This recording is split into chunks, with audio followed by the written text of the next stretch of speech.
today's lecture. So this is April the 28th, 2021. This is Lecture Infinity.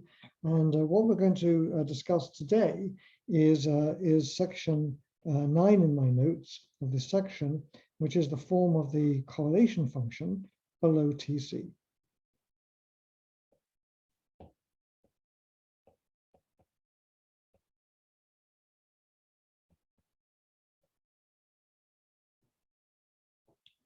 So what we're going to do is we're going to use the result we obtained last lecture, just work on Landau theory level.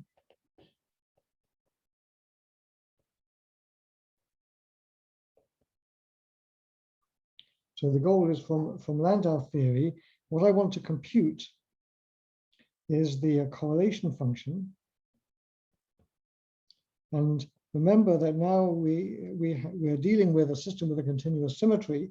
So that means that the correlation function is in fact a tensor.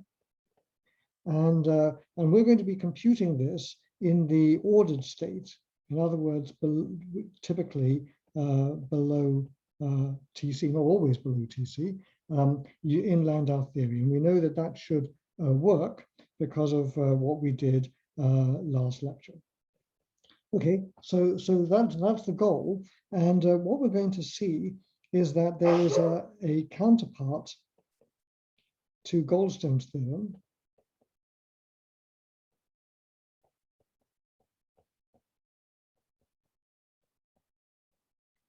And Goldstone's theorem, you'll remember, was what we show here on the left blackboard, the excitation spectrum for the modes, and we saw that there are these long wavelength, low-lying modes, which are the Goldstone modes, which are acoustic, and those are a consequence of spontaneous symmetry breaking. And so what we're going to see is not only do you get these low-lying modes, but we're going to see that the correlation function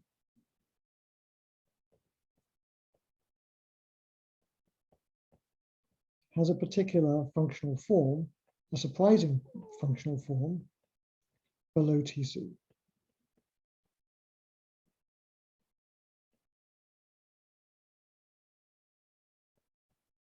And in homework 7, I think it's the first question, which is on the Kosterlitz-Thouless transition, is really exactly about this. Although you can do that problem without having been to today's lecture, but it's very closely related.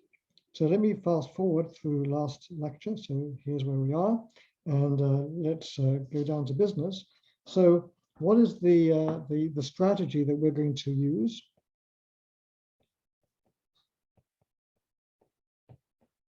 So the first thing we're going to do is, and this is really replicating what we did a couple of lectures ago, to write down where we computed the correlation function in terms of Bessel functions, if you'll remember. So what we're going to do is we're going to, step 1 is that we're going to minimize the Hamiltonian, which because of the way that I defined things is minus the Hamiltonian, and that's going to give us the spatially uniform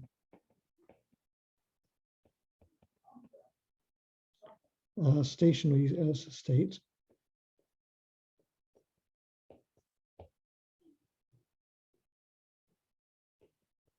And then the next thing we're going to do is we're going to compute the free energy cost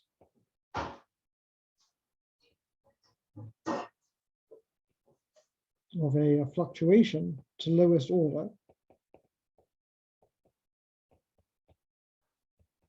And we already know from what we did last time that lowest order here means a quadratic order, because the first order term is going to cancel because of step 1. And then what we're going to do is, then from the form of the free energy, we can just simply read off the correlation function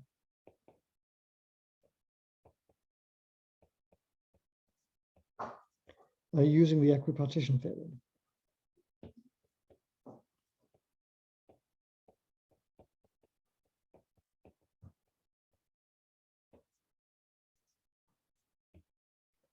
Okay, so it's pretty much the same idea as what we've seen before, but it's going to be more complicated because we have a tensor correlation function that we have to compute.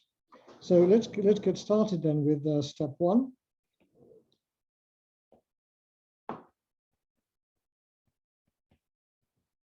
So I'm going to write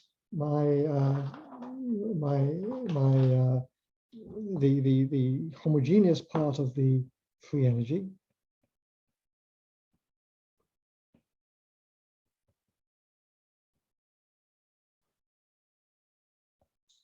So that's I'm going to call that V of S, and that we saw last time was a half R naught S squared plus 1/4 U naught S to the fourth.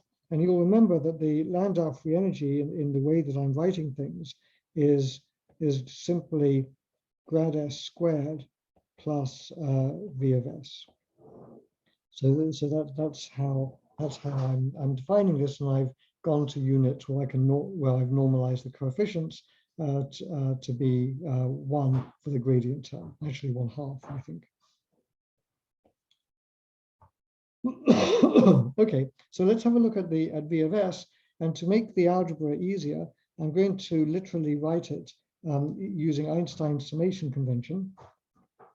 So I'm going to write it as a half R naught as alpha plus 1/4 U naught as alpha S beta, like so. Okay, and so just to make sure everybody is on the same page, we're using Einstein summation convention.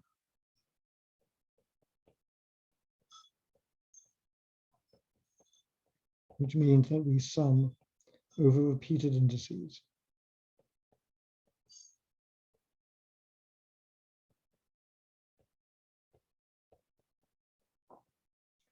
Okay, so if I now find the minimum of the free energy, that means that I have to compute dV by ds alpha, and we can just simply read that off by doing the differentiation. So that gives you R naught times S alpha plus 1/4 U naught. And then I'm going to get a factor of 2 because I've got two sums, S alpha, and S beta. And then I have S alpha that comes from differentiating the S alpha squared, and then S beta, like so. And then I have another factor of 2 because I can choose, because I've got 4 indices there, so I can sum twice. So I get the factors like this, which is of course why I introduced the quarter in the first place. And so what I end up with is S alpha into R naught plus U naught times S squared. Okay, so now let's have a look at what we get for the solutions to that. So what we want is dV by ds alpha is equal to 0. And so what that implies is that when t is greater than tc, the solution is just, and R naught is greater than 0, there's a unique solution, and that is that as alpha is equal to 0 is the unique solution, as we already know. Now, when we go to t less than tc, which means R naught is less than 0, then what this tells us then is that the solution that is non-trivial is S squared, which I'm going to use to define M squared, the magnitude of the order parameter, is just minus R naught over U naught. So that's what we've seen before. And of course, we remember that in this formula here, only the magnitude of the vector S is defined, not really defined, is specified. and the phase degree of freedom, the phase or direction, is arbitrary.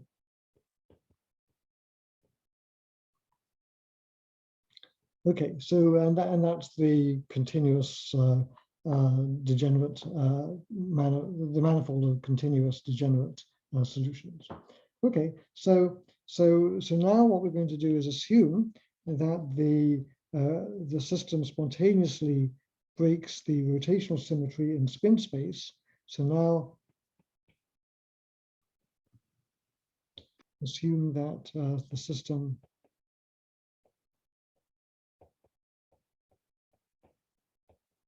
spontaneously breaks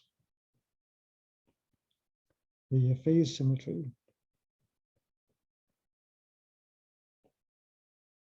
in spin space. And so we'll choose that direction to be the n equals 11100 direction.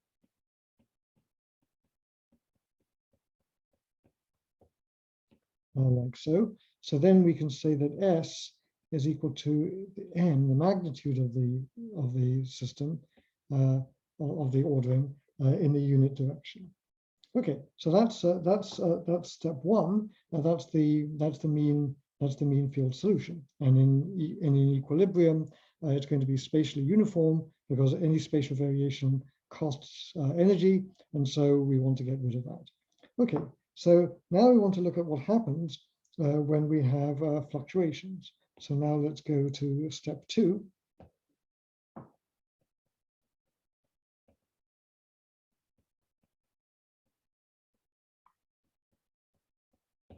And put in the fluctuations.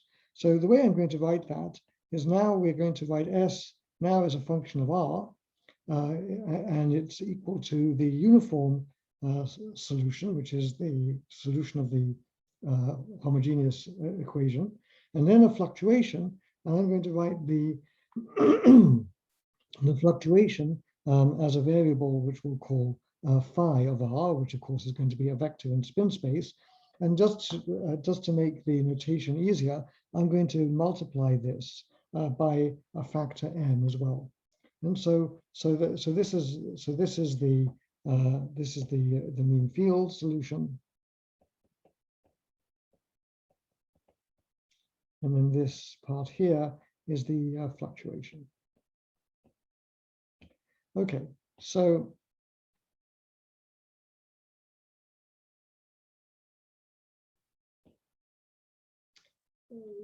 I'm going to do something else now. We already know that the longitudinal and transverse modes are different.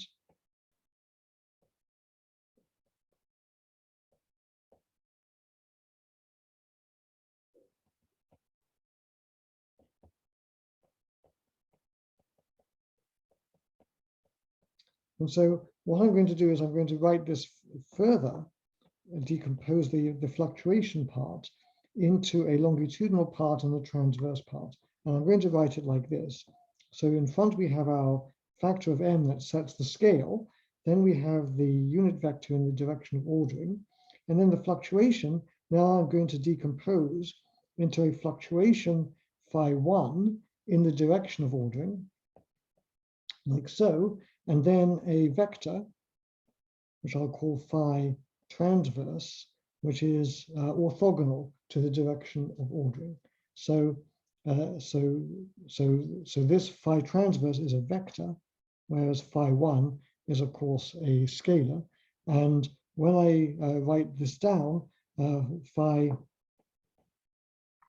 transverse is defined like this. It's orthogonal to the unit direction, and so it has component 0 in the first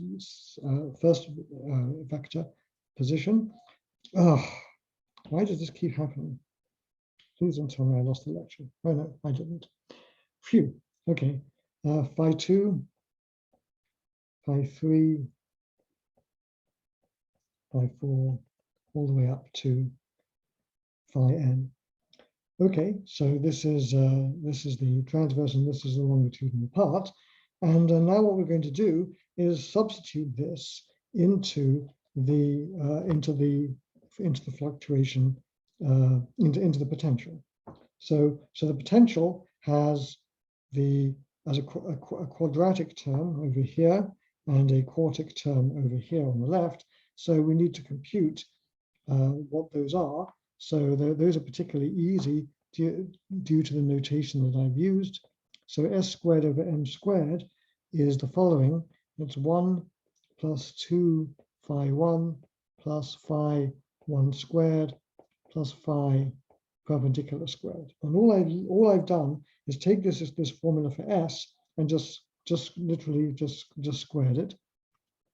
And then when I compute s to the fourth normalized by m to the fourth, I have to square this again, and so I get a large number of terms. So I get 1 plus 4 phi 1 plus 6 phi 1 squared plus 4 phi 1 cubed plus phi 1 to the fourth. That's the first term. Then I get a term phi perpendicular to the fourth plus 2 phi perpendicular squared plus 4 phi perpendicular squared phi 1 plus 2 phi 1 squared phi perpendicular squared, and that's it. So you're going to have to do something very much like this exercise in homework 7, particularly in the in question 7 part 3, where you work out the Higgs mechanism. So it's a very similar calculation, but there you've got the added complication of having a gauge field. Okay, so now that we know what those things are, we can compute what the homogeneous part of the free energy of the Landau free energy looks like. And I'm only going to compute it to quadratic order, as I said. So we can substitute in and work out the terms. There's a bunch of cancellations. What you end up with is this. So you get a constant term, and then you get a term R0 m squared phi 1 squared, and then you get a term which I'm going to write as order phi 1 cubed, and also phi 1 times phi perpendicular squared, and higher order terms than that. So in fact, this rather complicated expression ends up boiling down to just a few terms, at least to quadratic order. Okay, so that's nice, but the thing that you should be noticing about this is that there's no term that is quadratic in phi perpendicular.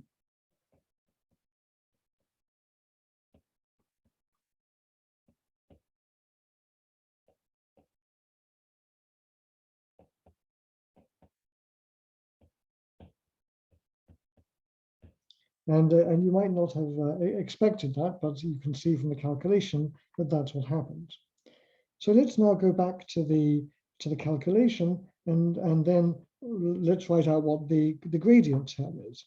So the gradient term in the Landau free energy, so that's just going to come from 1/2 grad s squared, and just substituting in, the only thing that you get is the fluctuation terms. And so this is m squared over 2 grad phi 1 squared plus m squared over 2 grad phi perpendicular squared. And I'm writing it like this, but when I showed you the Landau free energy, I defined what this grad of a vector quantity squared actually means. Double sum over the spatial and spin indices. Okay, so now we can write down then what is the we can go to step 3.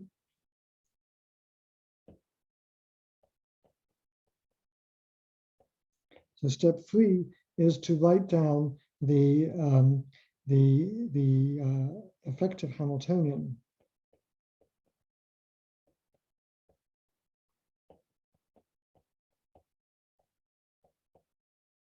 for quadratic fluctuations, for Gaussian fluctuations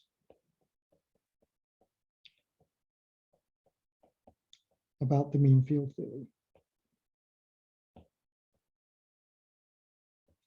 Okay, so let's write it down. So all we have to do is read off, plug these things in. So I'm going to call this Hamiltonian H phi to remind you that it's distinct from the Hamiltonian for the order parameter field, because now this is the Hamiltonian just for the fluctuations. And this looks the following. So you'll see that there's factors of m that come out in front. So it looks like this, m squared over 2. Then we have the integral over space, ddr, and then our gradient terms, so grad phi 1 squared plus grad phi perpendicular squared. And then we have the constant piece, that's this piece over here, and that's just 2 times the absolute value of R0 times phi 1 squared. And then we have higher order terms,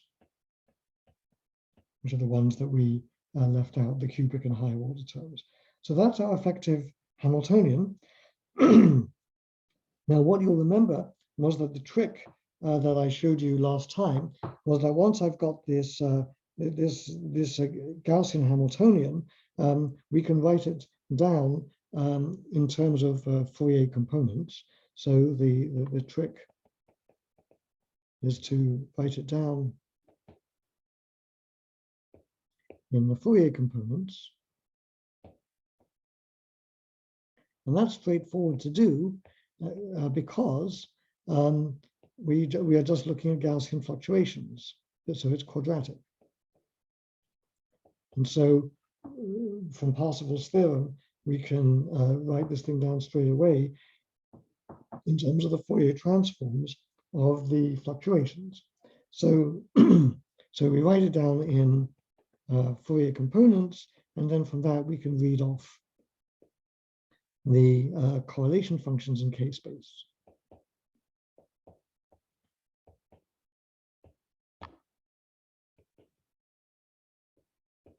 Okay, so let me do the Fourier transform. So what we're going to get then is our integral over space gets turned into 1 over v times the sum over k. And then what we end up with is the following. So I'm going to write it down and then tell you what these terms mean. So there's going to be a term which is phi 1k squared. That comes from the grad phi 1 term. And then and then that's quadratic order. And then it's multiplied by something which I'm going to call g parallel 0 hat of k inverse to the -1. And that quantity is destined to become the longitudinal correlation function. So that's the first term. And then the second term is the same thing for the phi perpendicular. So the absolute value of phi perpendicular k squared.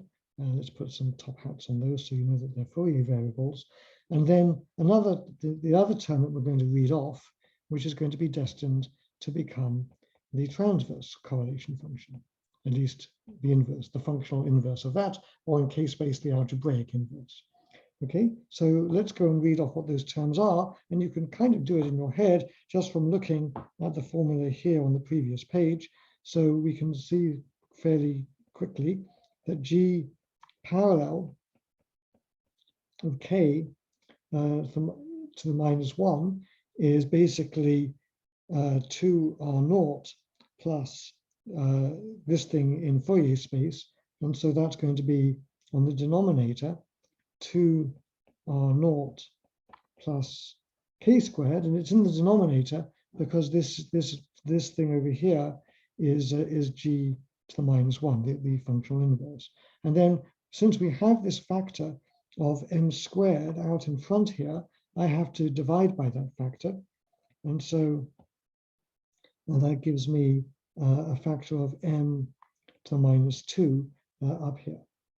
So similarly, I can do the same thing for the transverse component. And you can see that that's got this prefactor of m to the minus 2. But now you realize that there's no algebraic term in phi perpendicular. There's only the gradient term. And when we Fourier transform that, we just get k squared. Okay, so this is a kind of nice and remarkable result, because it tells us that the transverse correlations are massless, or the transverse correlations are gapless. So let's remember what we would have expected.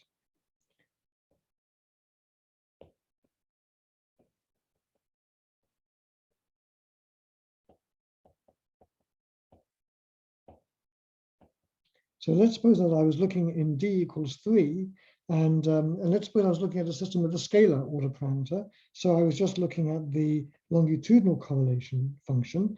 So what we know is that in real space, that is expected to go as e to the minus r over psi. So it's going to decay exponentially. And we saw a lecture or two ago that the correlation length was 2 r0 to the minus 1/2. So that's what we would expect, see, in D equals 3. And indeed, that's what we get here by Fourier transforming the longitudinal correlation function. And we're just reading off the correlation length here. So we're going to write this as k squared plus psi to the minus 2. And so that's what you get. Okay, so that's the longitudinal correlation. And because R0 scales as t minus tc, this then tells you, as we saw before, that psi goes like some microscopic length, psi naught, times t minus tc over tc to the power minus 1/2, and diverges as you get to the critical point. So this is what we expected for the scalar case.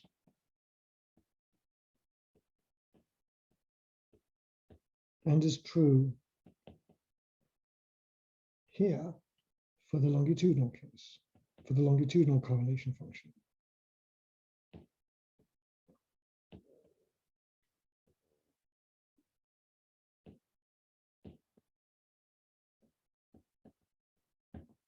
Okay, so now let's look at the transverse correlation function.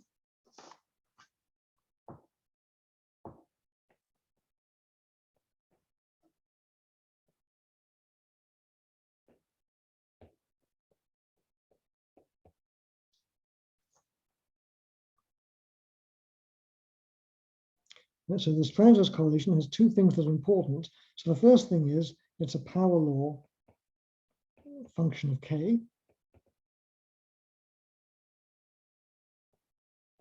And in fact, it decays, and it goes like a k to the minus 2, which is exactly what you get in the scalar case.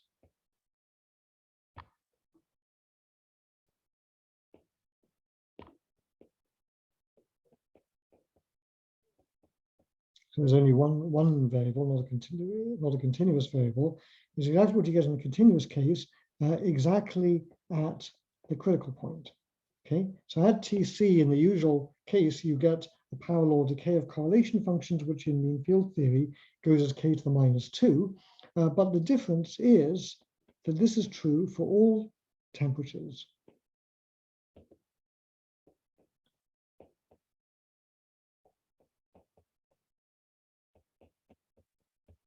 So the fact that you've got power law decay of transverse correlation functions, that happens not just at the critical point, but also for all of the low temperature phase of the system.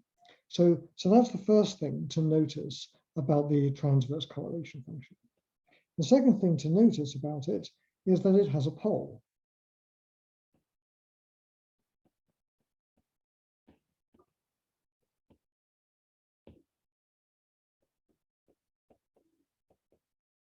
So G naught goes like m to the minus 2 over k squared, and so that has a pole. That's a k equals 0. And that pole at k equals 0, well, what does that mean? That represents the Goldstone mode.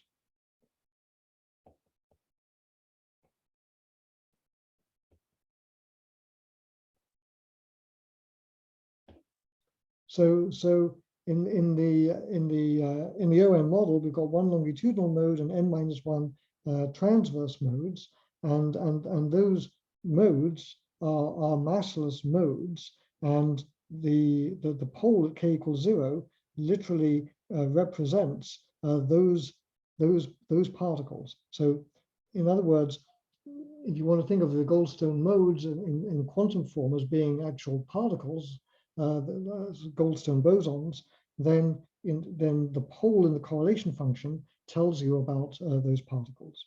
So this represents the Goldstone modes,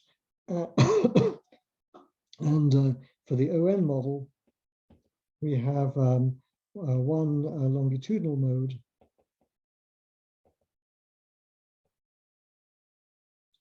and n-1 transverse modes.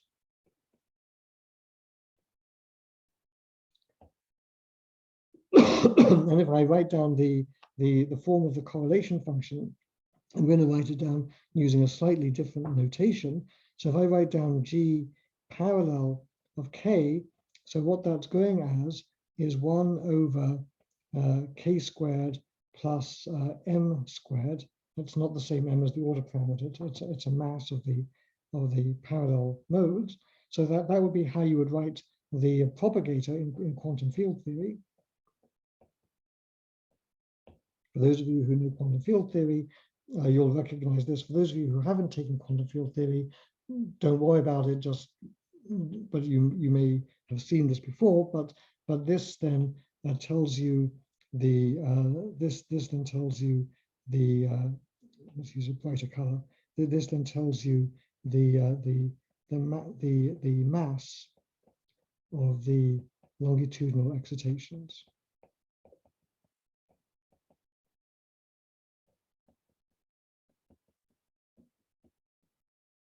So we can see that that's how we would think of this in quantum field theory. In stat mech, this thing is going like 1 over k squared plus psi to the -2, the longitudinal correlation function. And so what we can see is that the mapping between quantum field theory and stat mech is simply that the mass in quantum field theory is like the inverse of the correlation length in statistical mechanics. So they're basically telling you the same thing. They're just different languages in which to think about them. So it's the same mathematics, just different interpretation. Now that's the longitudinal mode. When we look at the transverse mode,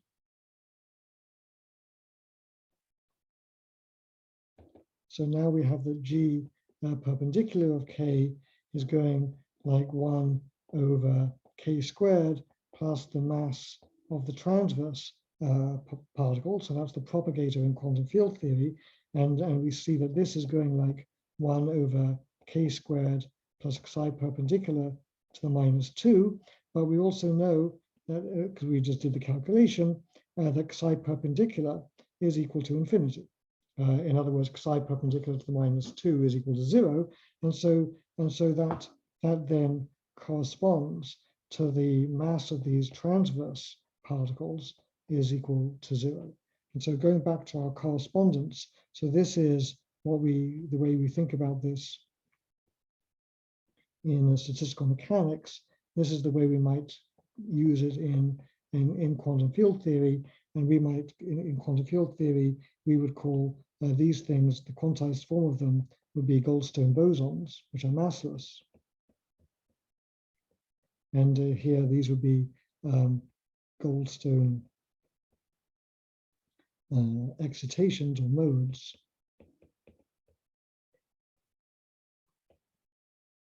which are gapless.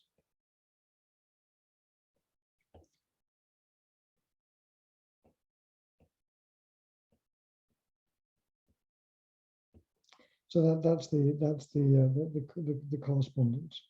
Now, everything I've told you here is I've done it to only quadratic order, but you can demonstrate these results without making the perturbation approximation. So these results are true even beyond the Gaussian approximation.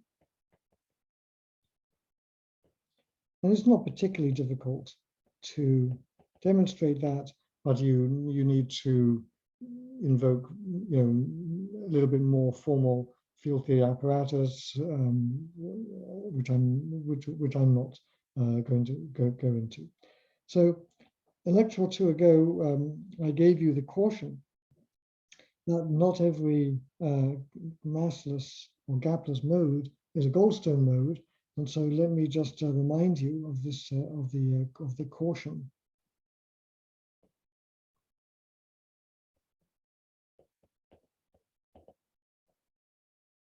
So the thing I want you to remember is that Goldstone modes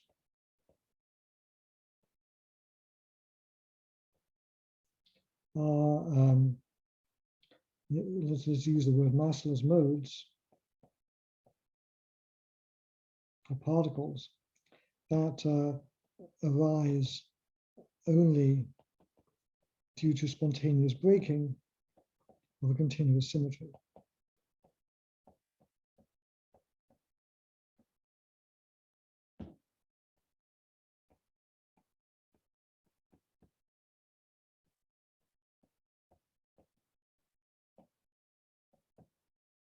So let's talk about some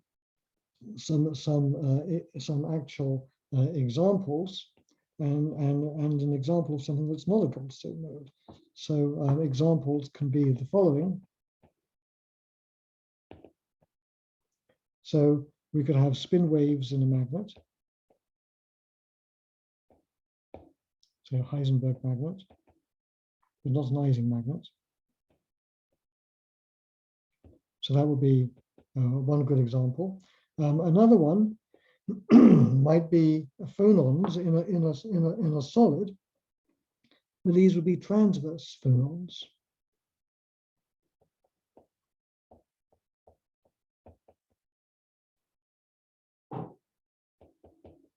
Now, why transverse phonons? Well, if I have a solid, then it has a restoring force. It breaks translational invariance, and so you can shear it. And so you have transverse modes of oscillation, but you can't have propagating transverse modes in a liquid. So that happens in a solid, but not a liquid.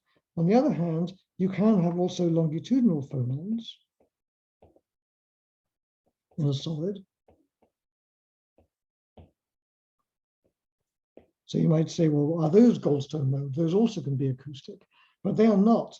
They're not Goldstone modes. So let's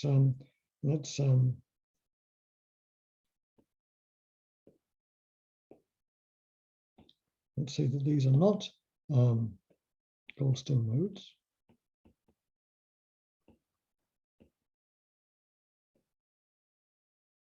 And the reason is that you have longitudinal phonons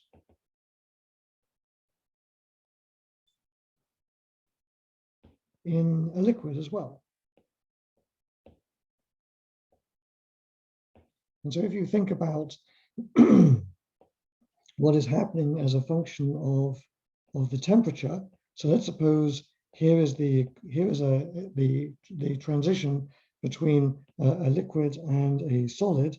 So let's suppose that out here we have liquid, at low temperature we have a solid, and so now you may have well, I don't know what I'm going to draw here. So you're going to have here one longitudinal phonon. Here you have one longitudinal phonon, and two transverse phonons. And these transverse ones are the Goldstone modes, and the longitudinal one is just the continuation. of the one in the liquid.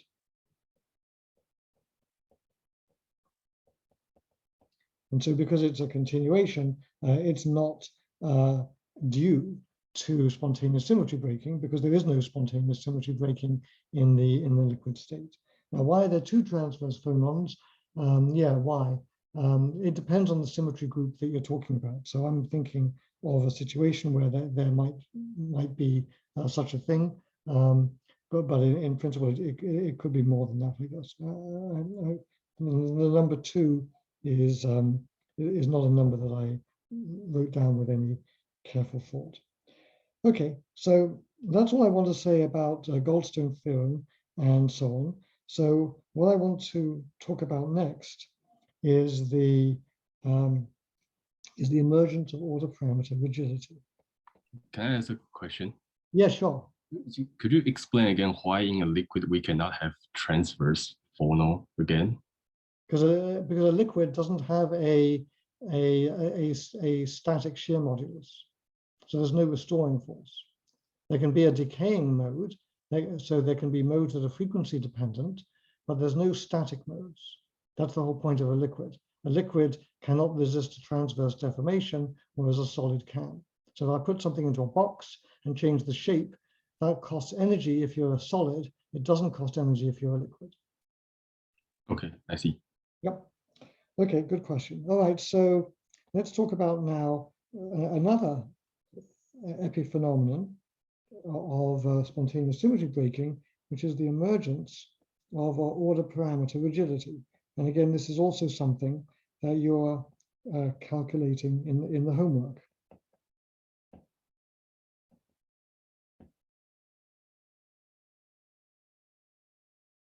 Okay, so the question that I want to answer in this section is, what is the physical manifestation of the transverse power law correlations? So that's the question. So this transverse power law correlation sounds very abstract, but it must have a physical meaning, and that's what I want to show you what it actually means. So the question then is, what is the physical manifestation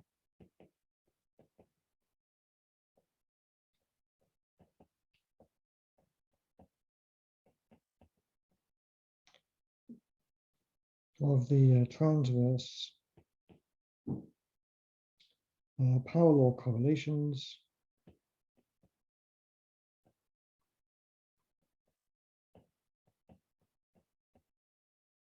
below TC?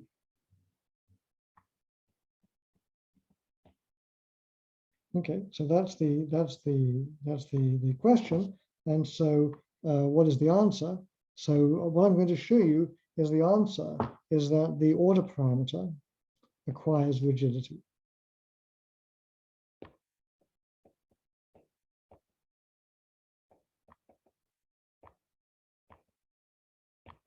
And what I mean by rigidity and why I say that is what I'm going to explain to you now.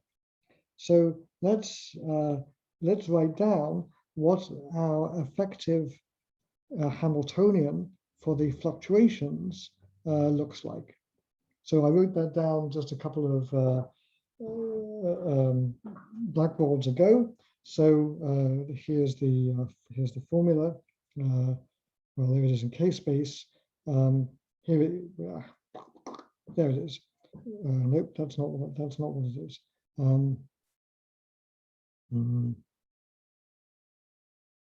Here it is. Okay, so this formula here with the star underneath it at the bottom of the page. Okay, so that's the effective Hamiltonian, and you can see that it has a longitudinal part, which is the part with phi 1, and then it has the transverse part with phi perpendicular.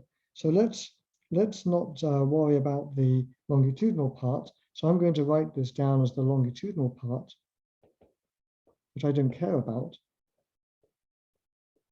And that longitudinal part is some functional of the variable phi 1. And then there's the transverse part, and skipping backwards, where is it? Over here. So the transverse part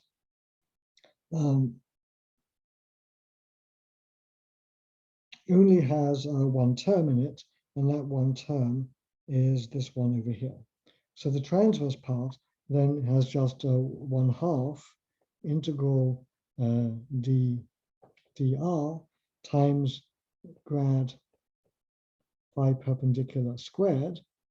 And then I'm going to write the coefficient of that with the symbol r. And the reason I'm going to write it with the symbol r is because that thing is going to end up being the stiffness or the rigidity. So I'm going to say that this thing here is the stiffness or rigidity. So why would I say that? Why do I think of this as being the stiffness or the rigidity? Well, let's look at the physical meaning of this last term. This last term says, if I have my system, let's imagine that my fingers here are the directions of spins. If they're all pointing in the same direction, the system has minimized its free energy. So everything is fine and in equilibrium. Now, let's suppose I keep this, my left finger, fixed, pointing up, and I take my right finger and I rotate it. Okay, so it's rotating into the screen. You can see that, I hope. And by rotating into the screen, I'm imposing a spatial variation on the phase of the order parameter, which is going like this, like a kind of helix, like so. So I start off here, and then it goes like this, and eventually is pointing away. So this thing is called the stiffness or rigidity because it measures, sets the scale, the energy cost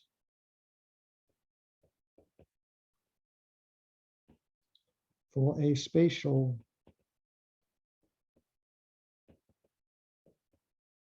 variation of the phase of the transverse variables.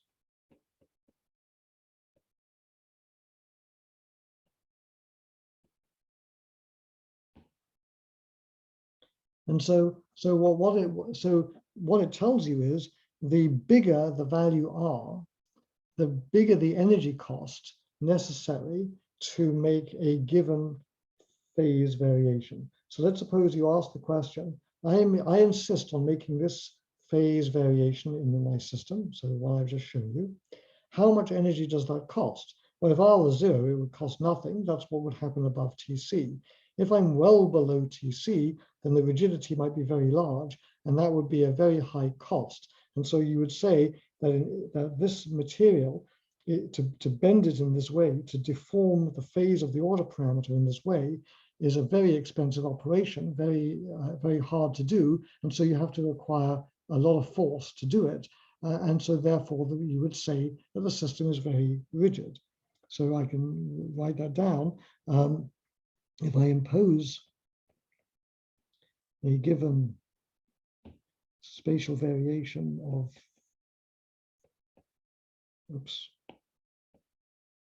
spatial variation of phi perpendicular, then the energy cost, which then translates into how much force you need to apply,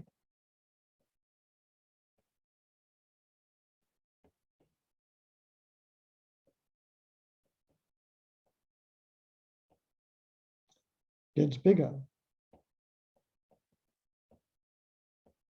when R gets bigger. So in some sense, R is exactly like, say, the Young's modulus of a material.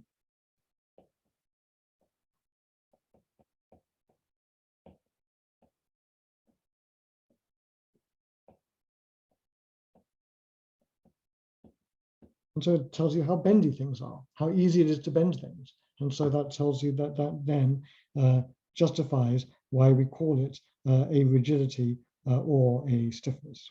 So that's what R is. So that means that we can now see what R is, or what our theory gives us, what our fluctuation theory has told us.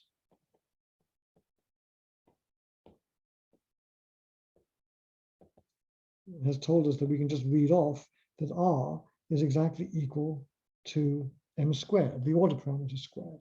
And so if I were to plot that as a function of temperature,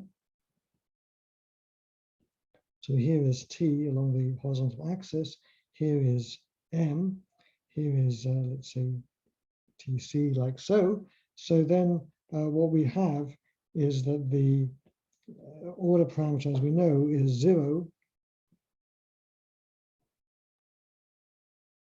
above TC, and then goes up below TC. And in fact, we know that M scales as minus T to the power beta, and beta is equal to 1/2 in Landau theory.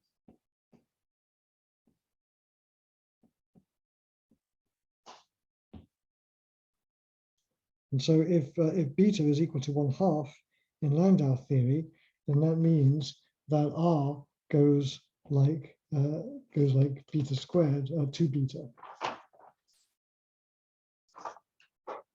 No, actually, yeah.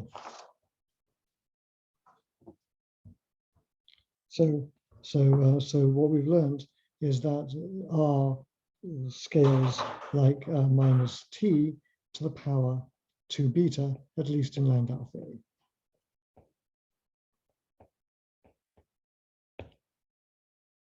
So just to paraphrase, so we can think of this, just to repeat myself, because I think it's a very important point, and I want to emphasize it. What this is telling us is that the system exerts a restoring force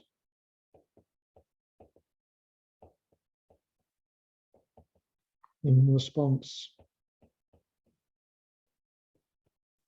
to any attempt to impose a spatial variation. And it's not just a spatial variation, it's a spatial variation on the order parameter. In other words, in the order. So that's how I want to think of this. And so that's why this thing is justly identified as rigidity, but I'm going to call this a generalized rigidity. And a corollary of all of this, of course, is that rigidity, only when you've got long-range order,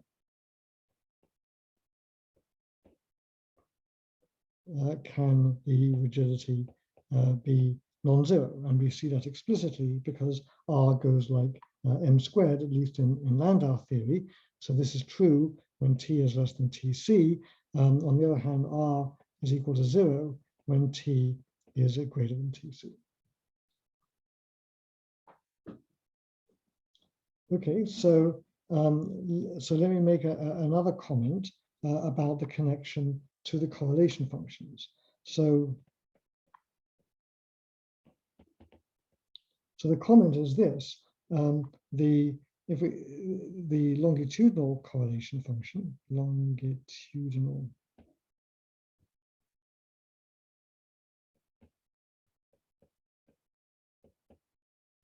has the same functional form above and below Tc.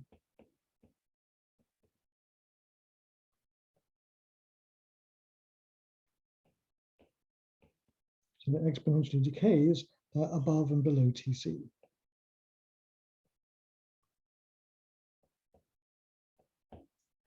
But the correlation length above Tc, which I'm going to call psi greater than of T, has the same functional form as the correlation length below Tc. So it's like this, but there's a factor of 2 in there. So, so I'm going to write it like this. So the longitudinal correlation function contains no information. So only the transverse correlations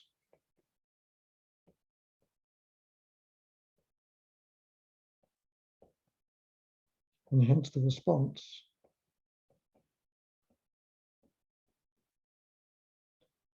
detect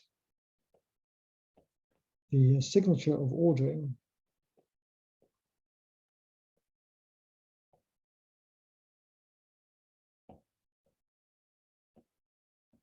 which is the emergent rigidity.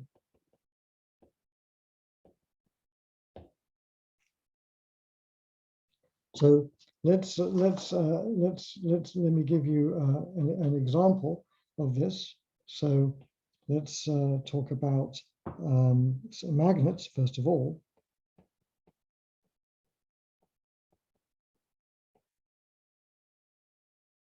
So the first one is a ferromagnet.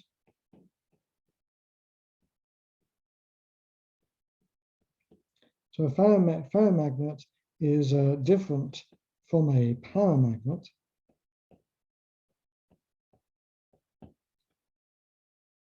because only the ferromagnet can support a spin wave.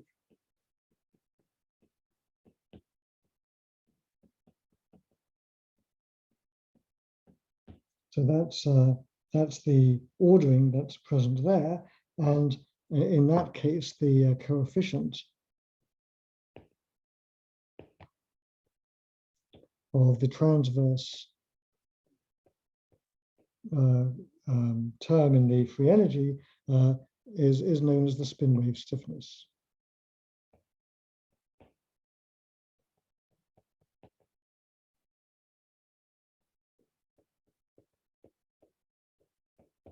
So that's a ferromagnet. Let's give another example, which is related to this, of course, which is the example of a superfluid.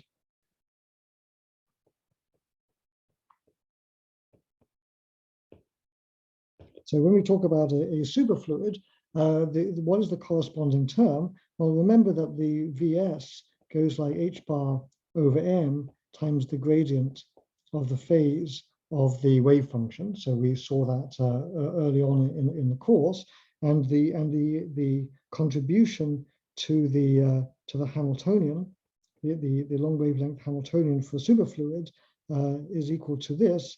It's the kinetic energy. So let's just say a half m v squared plus other terms. So we have something like this. And so this is then just 1/2 m times h bar squared over m squared grad phi squared plus other stuff.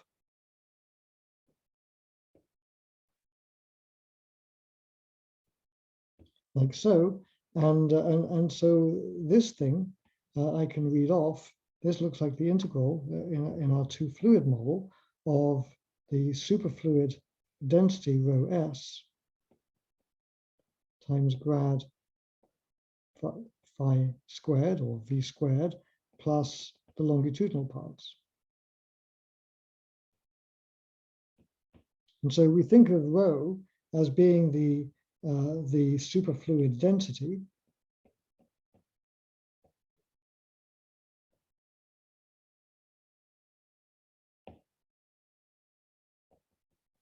and that's how it was thought about in terms of two fluid models. But it's really better thought of as the modulus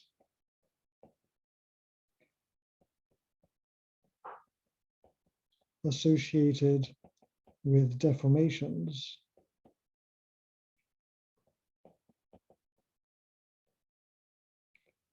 of the phase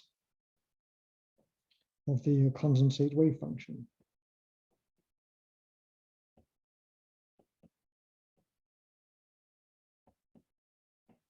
And it's that macroscopically occupied condensate that is what defines superfluidity. And so that's why you'll remember that I told you there's another word for this thing, and people like to call it the helicity modulus. And why helicity? Well, it's just like I was showing with my fingers. If I think of the phase of the wave function as rotating as I go around in space, we saw that that was associated to persistent supercurrents.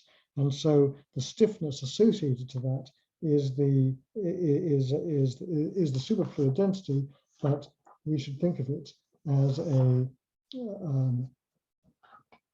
we should think of it as the as a modulus, as the helicity modulus. Okay, so then the last example that I want to give is the example of an actual solid. Okay, so the last example is actual solids. So solids are distinguished. Solids don't equal liquids because they can support a shear. Remember, when we discussed all these things, we're talking about response theory, and what we're talking about actually is linear response theory. We talked about small perturbations to the system, so they can support an infinitesimal static shear. A liquid can't, a solid can.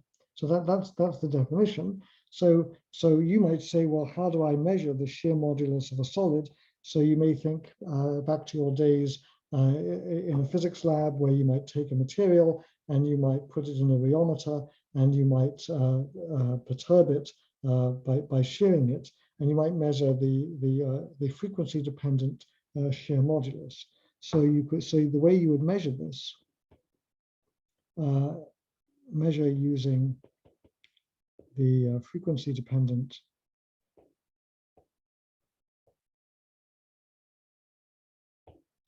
shear modulus. But if you've never done such an experiment, don't worry. It's just like taking some Jello and just shaking it. When you take some Jello, put it on a plate and whack it, it'll start to quiver like this. Yeah, and that's just an example of how to measure the frequency-dependent shear modulus of a cross-linked random amorphous solid. So if I were to measure that, what you would expect is the following. Let's suppose I take temperature T, and then I measure the shear modulus, which is typically called G. Well,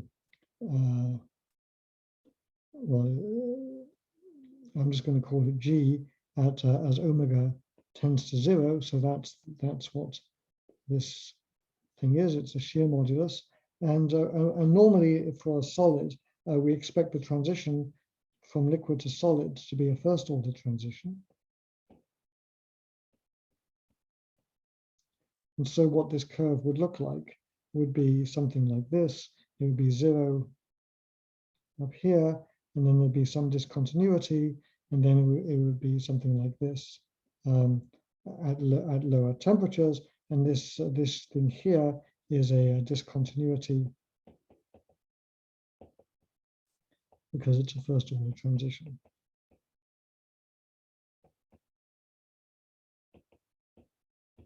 So that's what happens in a typical solid. Actually, I mentioned Jello just a few minutes ago, and Jello is something that I like a lot because not actually to eat it so much, but to work out the theory of it. So this is something that I did a long time ago. So if I want to draw a picture of what Jello is, it's a box, and inside that box are a bunch of worms, and those worms are polymer molecules. So here they are, like so. So these are it's polymers. But what's special about Jello is that you have bridges, molecules that, if you like, cause these polymer chains to be cross-linked together. So you can think of this in a very not an experiment that you would ever get IRB approval to do. Take a bucket of worms and put them in a bucket. Of course, that would flow just like a liquid. If you then stapled some of them together at random, then you would get a bunch of worms that are still flopping around, but miraculously that system would acquire rigidity. because of the topological constraints and the entropy of the things that are fluctuating. And so this is a picture, this picture here that I've drawn is a picture of a gel or a rubber, and it looks something like this. And what I'm plotting on the horizontal axis here would be the density of these crosslinks. Something like this, and what's going to happen is let's plot this to the -1 power. So then what's going to happen is when this is large, this is the liquid state.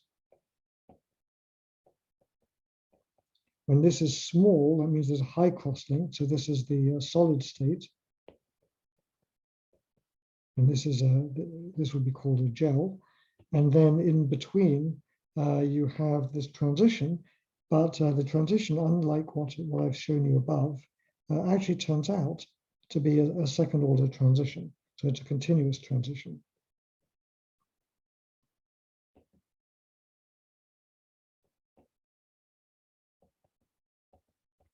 And this is a continuous transition because of the disorder due to the crosslinks.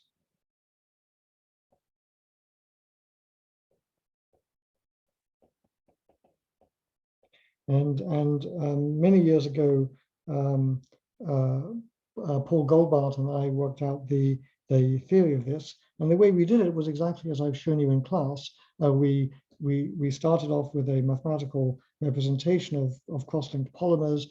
We used a method called the replica method, which some of you may have heard about for the physics of disordered systems. And then we were able to construct the Landau theory. It's extremely complicated. And from that, you can work out the correlation functions and the moduluses and so on and so forth. And you can even show that this is a continuous transition, and it happens to be in the universality class of a percolation. So lots of interesting physics there, just in looking at some jello. But that's the sort of manifestation of this in disordered systems. And so let me just summarize this by writing what is the analog of the Landau theory. So the analog of Landau theory is what's known as elasticity theory.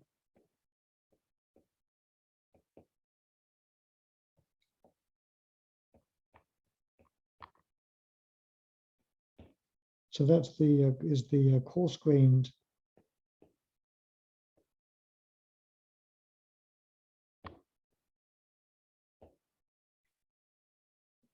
free energy of elasticity theory. So why?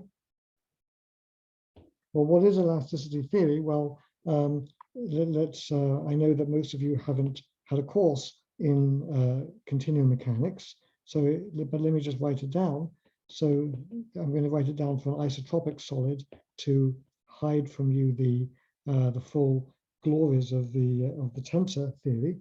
But it looks like this. So the effective Hamiltonian, I'm going to write it. I'm going to call it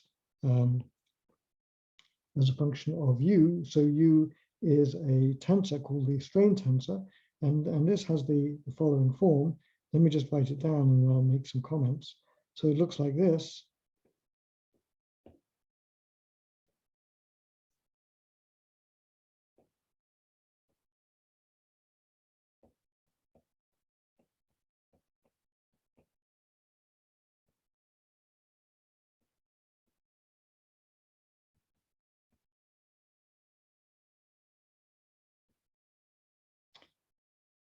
Ran over the edge of the page there. Well, I think you can see it. So this is what was written down by people like Cauchy and Green in the 19th century, and this thing here. So let me just say that let me just define these terms. So Uij of R is the strain tensor, and a linear approximation to the strain tensor, this isn't the exact expression for it, but the linear approximation to it is di by uj plus dj of ui. And the vector u as a function of r is the deformation. So if I imagine I've got a material that is a crystalline material, I note where every atom is supposed to be sitting, and now I stretch it or I deform it in some way, every atom moves to a new position, and so that vector field of the deformation is what I mean by u of r. So I could write it down something like this. So I've got a lattice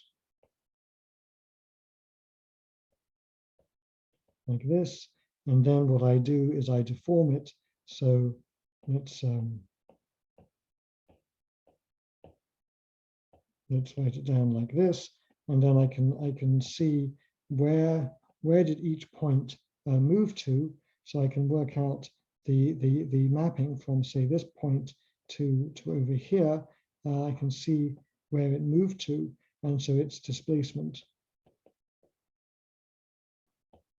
is what gives me the deformation, and I can do this for every point in space, and so I can write out a deformation vector.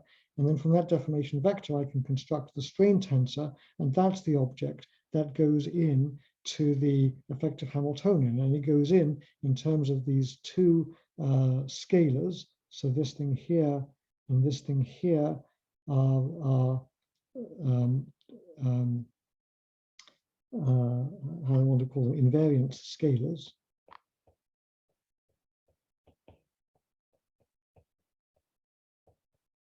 So the only way I can make scalars out of a second rank tensor is the way that I've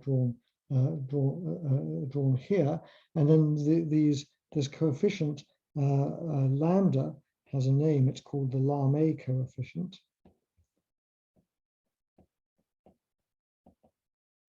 And the thing called mu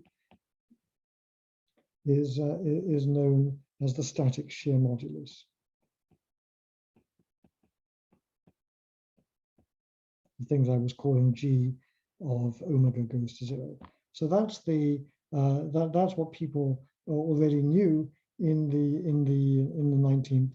19th century. So this is the analog of Landau theory for this kind of spontaneous symmetry breaking. And you might ask, well, what symmetry has been broken here? Well, this is an interesting case. When you're looking at something turning into a solid, actually what it's breaking is translational invariance. So the space-time symmetries and the order parameter symmetries are the same in this case. So this is the spontaneous breaking.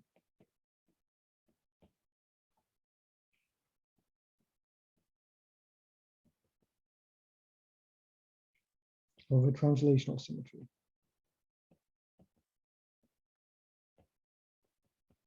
Which is a space-time symmetry.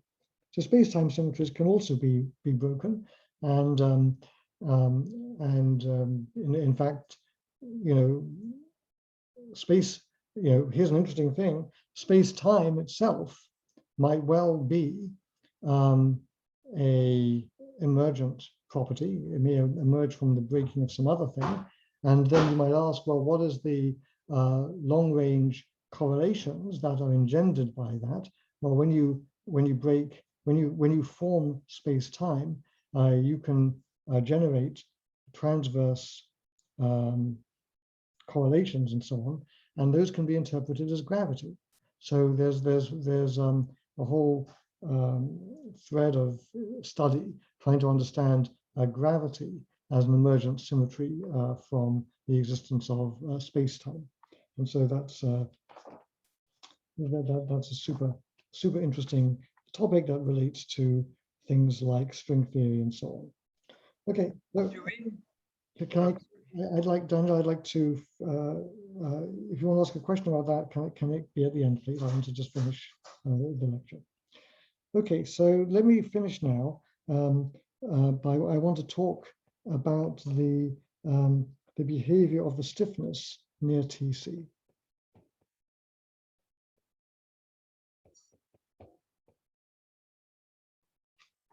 So the question is this. So in Landau theory,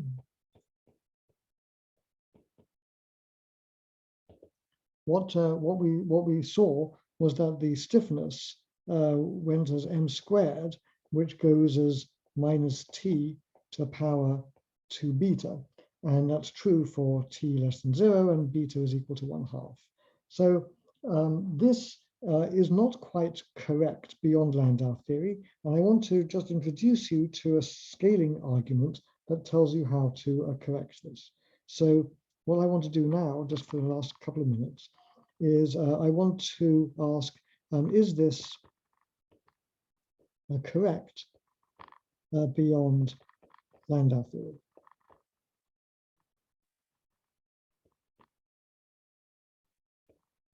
So that's the question, and the answer is no, it's not. So the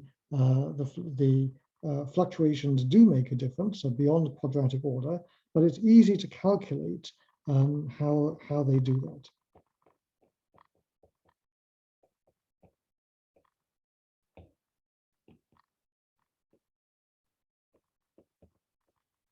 And even though this isn't a course on the normalization group, I think I can show you in just 2 lines of algebra basically how one can compute the fluctuation corrections to Landau theory. So this is an argument that's due to Josephson, the same Josephson who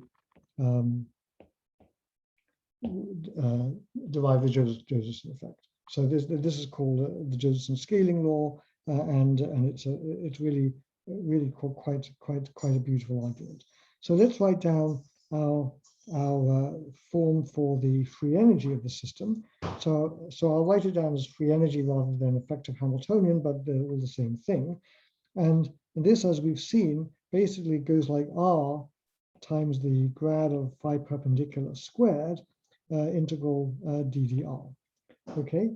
So what we're going to, so the argument is, and it's not quite a true argument, but, and you'd have to take my renormalization group class to really learn why, but the argument is that all lengths are controlled by the scaling of the correlation length. In other words, the idea is that when you're near a critical point, the correlation length is the largest length in the problem. And so therefore its scaling is the only thing that you really have to worry about. Okay, so what that means is that if I do dimensional analysis,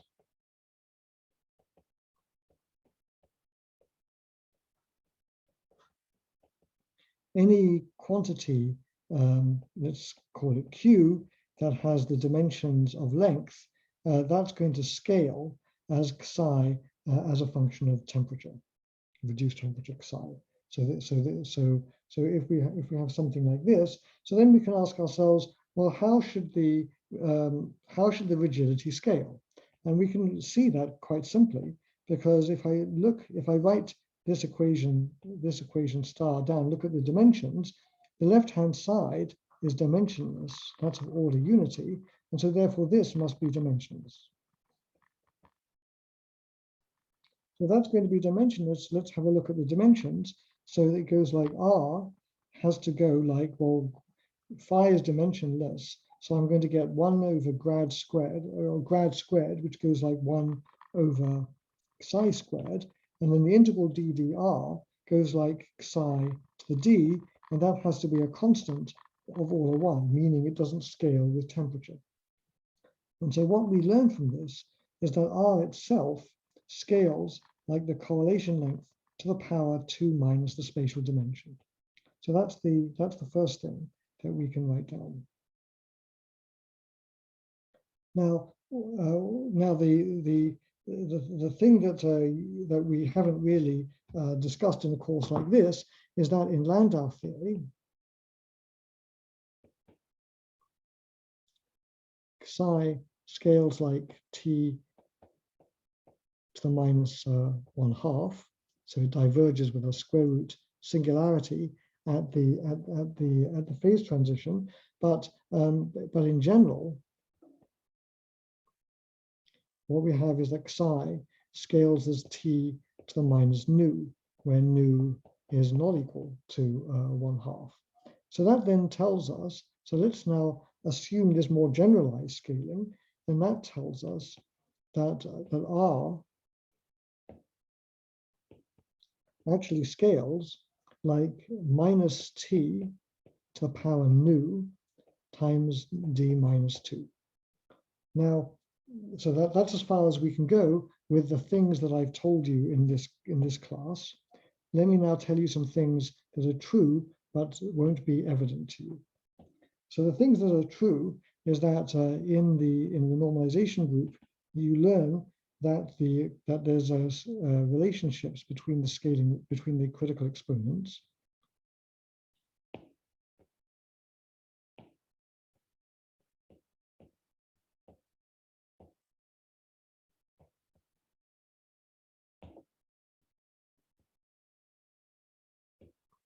And I'm going to just write down 2 of them here. So one of them is that alpha plus 2 beta plus gamma is equal to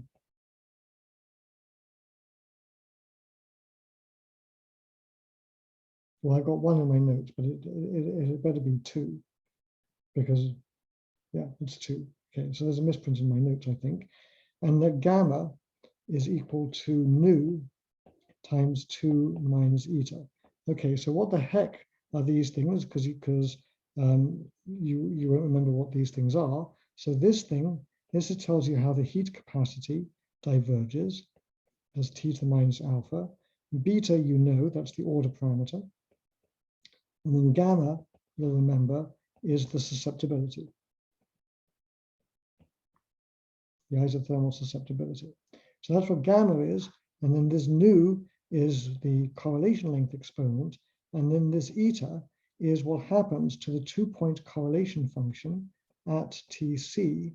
That scales like k to the minus 2 plus this eta. Let's write it in color that you can easily see. And so that's what this eta is. It's related to what a field theorist would call the anomalous dimensions. So those are critical exponents that relate thermodynamic and correlation quantities near the critical point. And so what that means is that by substituting those into the formula that I have in the box, what we can then calculate is that R scales as minus t to the power 2 beta minus eta times nu. And so this is a small correction, at least in 3 dimensions. So this eta is about 0.01 in d equals 3, and nu is typically about 0.6. And so this is a small correction to Landau theory, which one can at least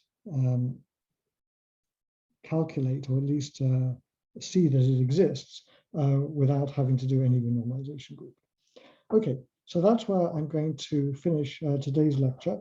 We've got 1 more page of calculation to do, and then we'll switch to a different chapter. So the last thing I want to show you is related to the homework problem again, which is what's called the Mermin-Wagner theorem, or the absence of long-range order in 2 dimensions. You don't need to see this calculation to do the homework, but it's related to it. So with that, I'm going to stop the recording